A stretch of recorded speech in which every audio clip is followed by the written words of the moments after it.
खुलुमबाय आं माइनाव बसुमतारी गिबियावनो बर' रादाब नायगिरि नोंथांमोनखौ आंनि चेनेलाव बरायबाय लोगोसे गोजोन फुंबिलिनि गाहाम हामलायथि बावहरबाय नोंथांमोननि थाखाय लानानै फैबाय आं गोदान मोनसे रादाब नोंथांमोना भिडिअखौ अननानै जोबजासिम नायलांदो। दिनैनि गिबि खौराङाव दङ मुख्यमन्त्री उद्धमिता बिथांखि MMUA नि गेजेरजों फैगौ 17 अक्ट'आव दतमा बिधानसभा बियाबनि सिङाव थानाय आइजोफोरनो 10,000 रांनि चेकखौ राननानै होगोन होनना खौरां मोननाय जादों।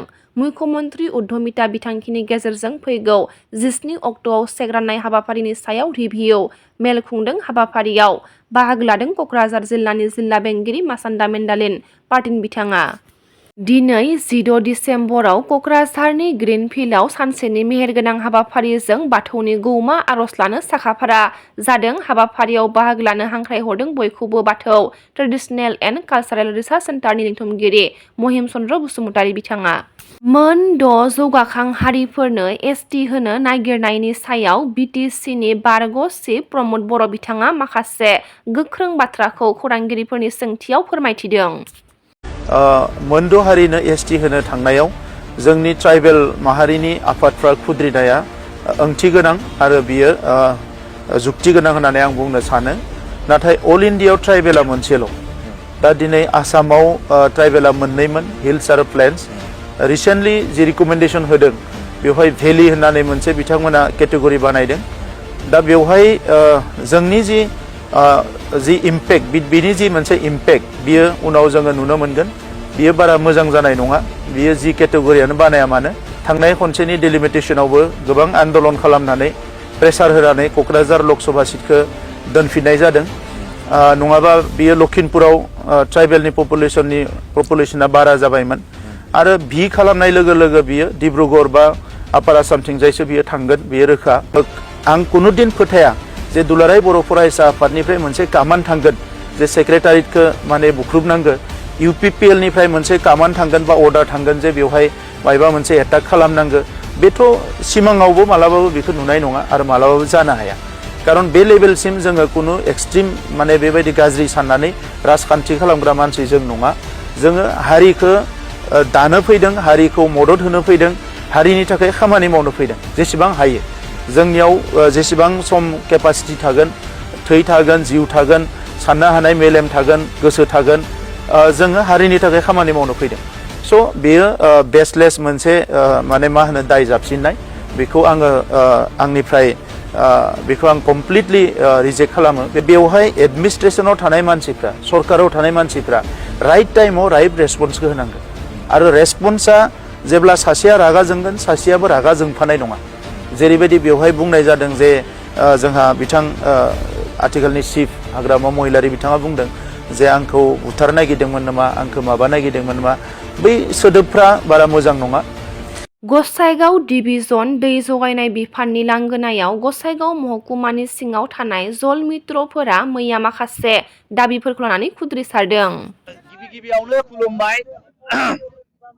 दिनैनि जोंनि खाजिखुरि लानाया जाहैबाय गसाइगाव डिभिजननि सिङाव थानाय जोङो जल मित्र आरो बेयाव जोंनि सेसननि नामा जाहैबाय अल आसाम स्थायी कर्मचारी बिभाग आरो जोङो जल मित्र।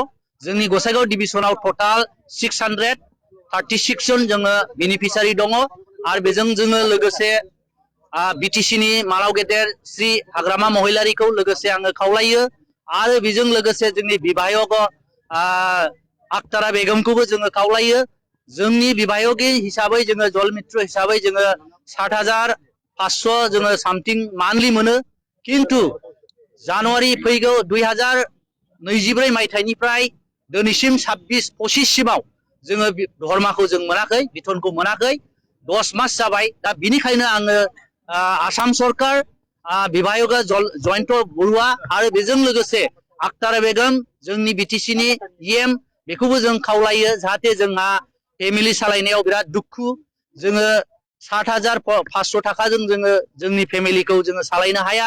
जोंनि न'खरा बिराद गरिब थाखोनि, बेजों लोगोसे जोङो न'खराव बिराद दुखु जाल्ला आरो गरिब श्रेणी जोङो जोंनि गथ' गथाय जाहोनाय न'खर फेमिलि फिसिनायाव जोङो बिराद हेडेक जाबाय।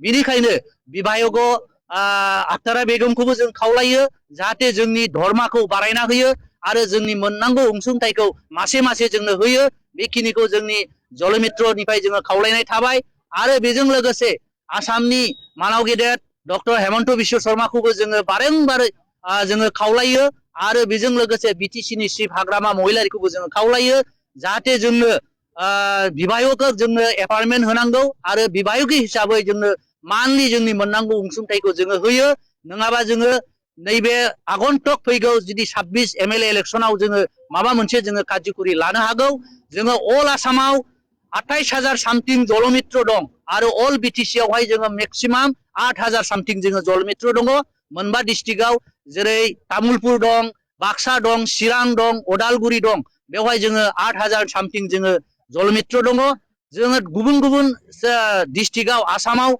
मान्थलि मोनबाय थायो पेमेन्टखौ खिन्थु जोंनि बिटिसि आव जोङो मानो मोना दा बेखौनो जोङो दुखु प्रकाश खालामो जाहाथे जोंनि गोदान फैनाय जोंनि बिटिसि गभर्नमेन्टआ जाहाथे जोंखौ नोजोर लायोबा जोङो जोंनि जुदि मोननांगौ जुदि अनसुंथाइखौ जोङो मान्थलि आरो जोङो एसे एनै बारायना होयोबा फैगौ जोङो आगन्तक एमएलए इलेक्सनाव जोङो माबा मोनसे जोङो ज' जानानै नोंसोरनो जोङो हेफाजाब होगोन होननानै आङो आसा होबाय आरो जुदि जोंनि सायाव जुदि जेबो नोजोर लायाब्ला जोंखौ गुरुत्त लायाबा जोङो तीव्र आन्दलन खालामगोन बिनिखायनो फैगौ जोंनो नै दिनै 15 तारिख नभेम्बरनि 15 तारिख आरो फैगौ जुदि नैबे डिसेम्बर 25 तारिखनि गेजेराव जोंनि अनसुंथाइखौ जुदि होआब्ला जोङो तीव्र आन्दलन खालामगोन आरो जोंनि बारंबार खावलायनायावबो जोंखौ जुदि गुरुत्त लायाबा बिनि माबा मोनसे सिद्धान्तखौ जोङो लागोन होननानै जोङो मिजिंथिदों बेखिनिखौ आङो खावलायनाय थाबाय बारंबार जोंनि बिधायक आक्तारा बेगमखौ आरो बेजों लोगोसे जोंनि आसामनि बिधायक